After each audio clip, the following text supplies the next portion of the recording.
رسول بخش صاحب، ہم مذاکرات کی بات کر رہے ہیں، سنجیدگی کا فقدان کس طرف آپ کو دکھائی دے رہا ہے اور اسپیکر صاحب کا کردار کیسا ہونا چاہیے تھا؟ دیکھیں، اسپیکر صاحب نے دعوت دی تھی اور ان کی دعوت پر تحریک انصاف بھی آئی اور حکومت بھی آئی، تو کیا اس کو وہاں پہ چھوڑ دینا چاہیے معاملات کو، یا معاملات کو آگے بڑھانا چاہیے؟ میرا خیال یہ ہے کہ ان کو پرو ایکٹیو رول ادا کرنا چاہیے تھا اور وہ انہوں نے ادا نہیں کیا۔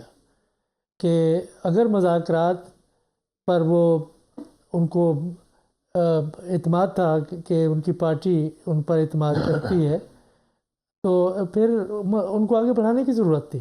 وہ خاموش اچانک ہو گئے، باہر چلے گئے، ظاہر ہے ان کی کوئی ذاتی ذمہ داری تھی، وہ سمجھ میں آتی ہے، لیکن ان کی طرف سے خاموشی کا مطلب یہ ہے کہ یا تو ان کے پاس وہ مینڈیٹ نہیں تھا، وہ اجازت نامہ نہیں تھا، اور وہ اختیار نہیں ملا تھا کہ آپ اس کو آگے حتمی نتائج تک اس کو ان مذاکرات کو لے جائیں، کوئی اس کا نتیجہ نکلنا چاہیے جہاں بھی جانا چاہتے ہیں۔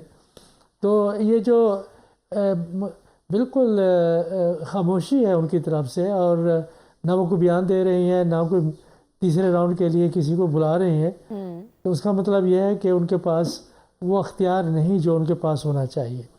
وہ اختیار، اب دوسری بات یہ ہے کہ اگر وہ اختیار ان کے پاس نہیں ہے تو حکومت پھر یہ مذاکرات کا ڈرامہ آخر کیوں رچایا؟ کہ ضرورت کیا تھی؟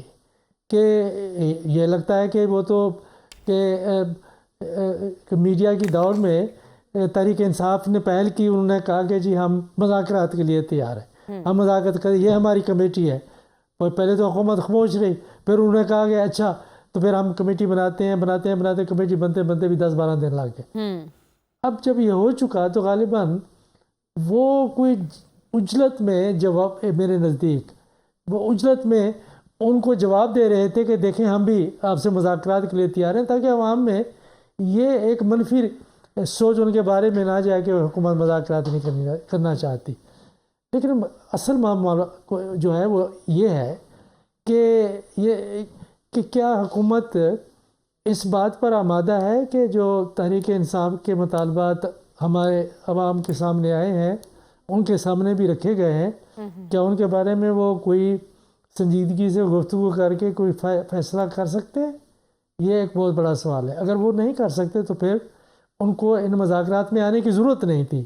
تو میرا خیال یہ ہے کہ حکومت اس میں پھنس چکی ہے کہ اب لوگ یہ نہیں کہیں گے، کوئی بھی یہ نہیں کہے گا کہ تحریک انصاف کی وجہ سے مذاکرات نہیں ہو رہے۔ اب جو بھی آپ کہہ دیں کہ جی انہوں نے یہ کہا، انہوں نے یہ کہا، انہوں نے یہ ٹویٹ کی، اگر مذاکرات نہیں ہو رہے تو حکومت نہیں چاہتی۔ لیکن رسول بخش حکومت کیوں نہیں چاہتی؟ سوال حکومت کے با اختیار ہونے کا ہے، یا پھر حکومت کے اندر ایک سوچ ایسی ہے جو غالب آ چکی ہے؟ کیونکہ آج اسد قیصر صاحب نے گلہ کیا کہ خواجہ آصف اور مریم نواز صاحبہ جس طرح کی باتیں کر رہے ہیں یہ مذاکرات کو ناکام بنانا چاہتے ہیں، تو اس بیان میں کتنی حقیقت آپ کو دکھائی دے رہی ہے؟ دیکھیں، جس وقت مذاکرات کے لیے کمیٹی بنی تھی تو اس وقت خواجہ آصف صاحب کا بیان آیا تھا کہ جی ہم نہیں چاہتے۔ ایک اور بھی ہے یہاں پہ، عباسی صاحب ہیں ہمارے راولپنڈی کے، انہوں نے بھی کہا جی تحریک انصاف کے ساتھ مذاکرات کس صورت میں نہیں کرنے چاہیے۔ خواجہ آصف صاحب کی طرف سے تھا۔ تو بتانا یہ چاہتے ہیں اس وقت، ان کی اسٹریٹجی یہ ہے، یہ بتایا جائے کہ مسلم لیگ نون کے اندر ایک اتفاق نہیں ہے کہ تحریک انصاف کے ساتھ مذاکرات کرنے چاہیے یا نہ چاہیے۔ اگر یہ باتیں کی جا رہی ہیں تو اس کا مطلب کیا ہے؟ اس کا مطلب یہ ہے کہ مذاکرات ناکام ہوں، نہیں ہونے چاہیے تحریک انصاف کے ساتھ۔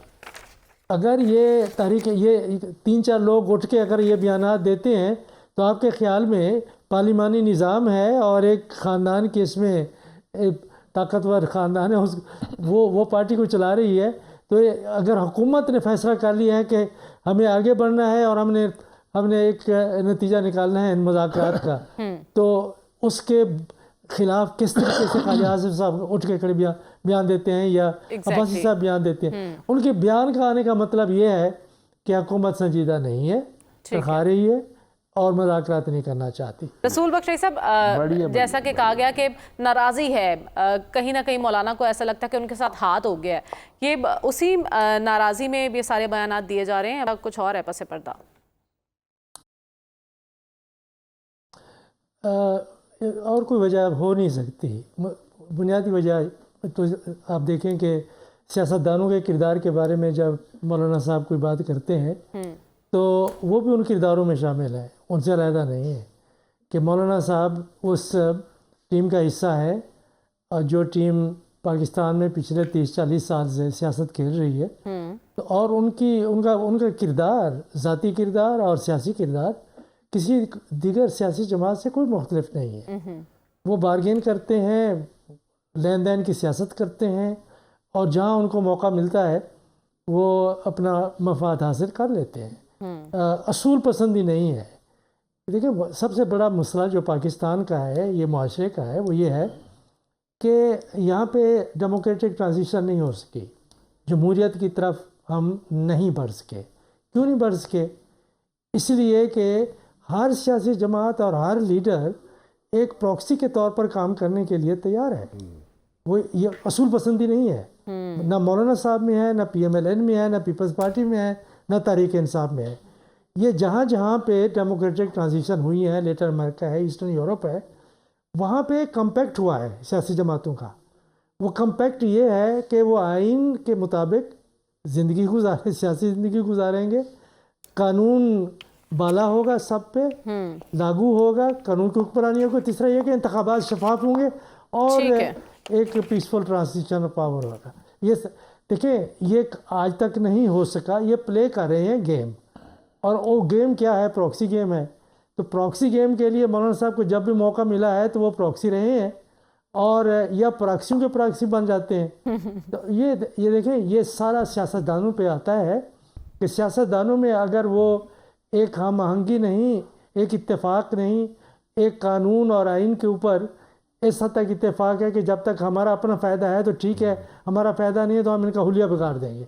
وہ کرتے رہے ہیں. ٹھیک ہے, تو آپ یہ کہہ رہے ہیں کہ جب بھی کوئی سیاستدان اپوزیشن میں ہوتا ہے تب اس کو اصولی سیاست یاد آ جاتی ہے, اور جیسے ہی وہ حکومت کا حصہ بن جاتے ہیں تو یہ سیاست کا جو بات کی جاتی ہے وہ بالکل بدل جاتی ہے.